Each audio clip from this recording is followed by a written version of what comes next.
Kawhi Leonard goes to Toronto, and out goes DeMar DeRozan to San Antonio. I don't care what you think about Kawhi, one of the top 5 players probably in the NBA.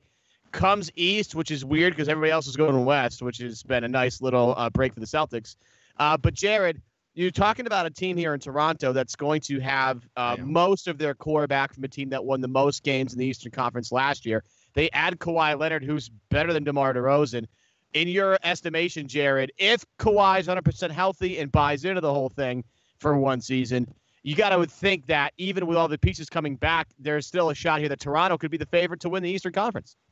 So I would expect that the Celtics are still the favorite in the Eastern Conference because they're probably going to take the leap to being a 60-plus win team this year if everybody's healthy. Obviously, who the hell knows if that's going to happen. But the difference between Kawhi and DeMar, I think, is still pretty significant in the regular season. The real dividends are paid in the playoffs, where DeMar sat on the bench for the fourth quarter of Game 3 as they were getting killed by the Cavaliers, although they almost came back in that game. Kawhi is one of the best playoff performers of the generation. That's where I think Toronto gets a lot more scary, is that now they seem like they're the team that could be meeting the Celtics in the conference finals or whatever it is that they would face off and give them a real run for their money. Yeah. I mean, I think that, obviously the X factor here is, does Kawhi Leonard play and, will Kawhi Leonard play, for the Raptors? But you look at this Raptors roster, they sent out Pirtle and DeMar DeRozan, and they got back Kawhi Leonard and Danny Green, who are two. Danny Green is a little bit on a downward trajectory in his career, but he's an excellent defensive wing and three-point shooter. And all of a sudden, this is a Toronto team that's really built for the NBA as it is right now. They suddenly have a stable of wings that can kind of rival Boston's a little bit. Maybe not the same type of top-end talent, but they've got a lot of depth there. They've got Danny Green. They've got guys like Pascal Siakam who can switch across positions. They've got, Norman Powell. They've got OG Anunoby. They've got DeLon Wright, who's a big point guard who can switch across a lot of these things. Fred VanVleet last year was spectacular. He got a little bit of a contract boost, which was nice for him. And he comes back to a team and anchors one of the best, if not the best, bench units in the NBA last year. All of that being said, Jared pointed this out in his first take of this, and I will echo the sentiment, and I'll give him credit for it. The one thing we're not talking about here is Nick Nurse, who is the new coach of the Toronto Raptors, and how we can see sometimes how tricky new coaches coming to the league can be. I like this move for Masai. And it's one thing about for Masai, it's kind of a no-brainer in two different ways. Like, one, you get Kawhi and see if you can sell him in a year. If not, you just hit the reset button, trade Kyle Lowry, and just say, okay, we have some nice young pieces here. Let's see if we can get one more and really make a deep, long, extended run here. So for Masai, I think this is a nice move for them.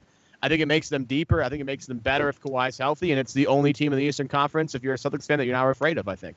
This could be a really, really good defensive team,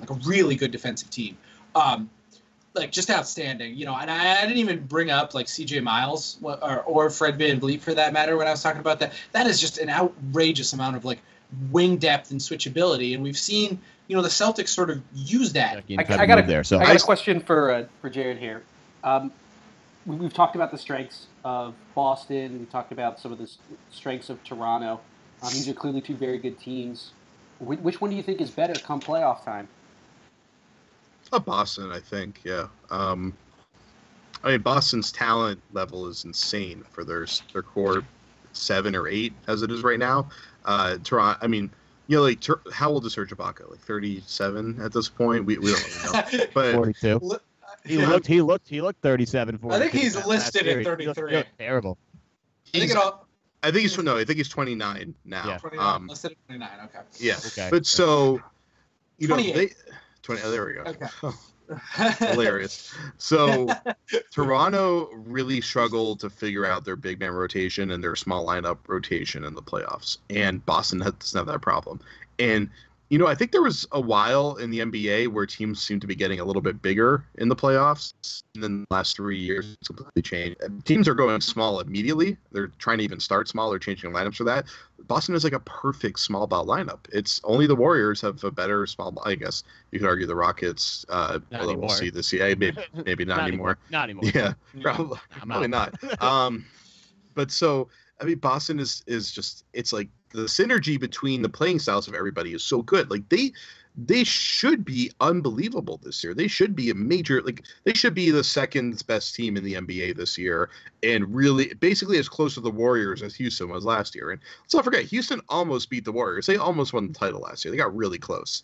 You know, people talk about the Warriors like they're some sort of untouchable dynasty right now. If the Rockets didn't have the worst shooting game pretty much in NBA history, they would have won that series, and then they probably still would have beaten Cleveland. So the Warriors are much more touchable than they seem.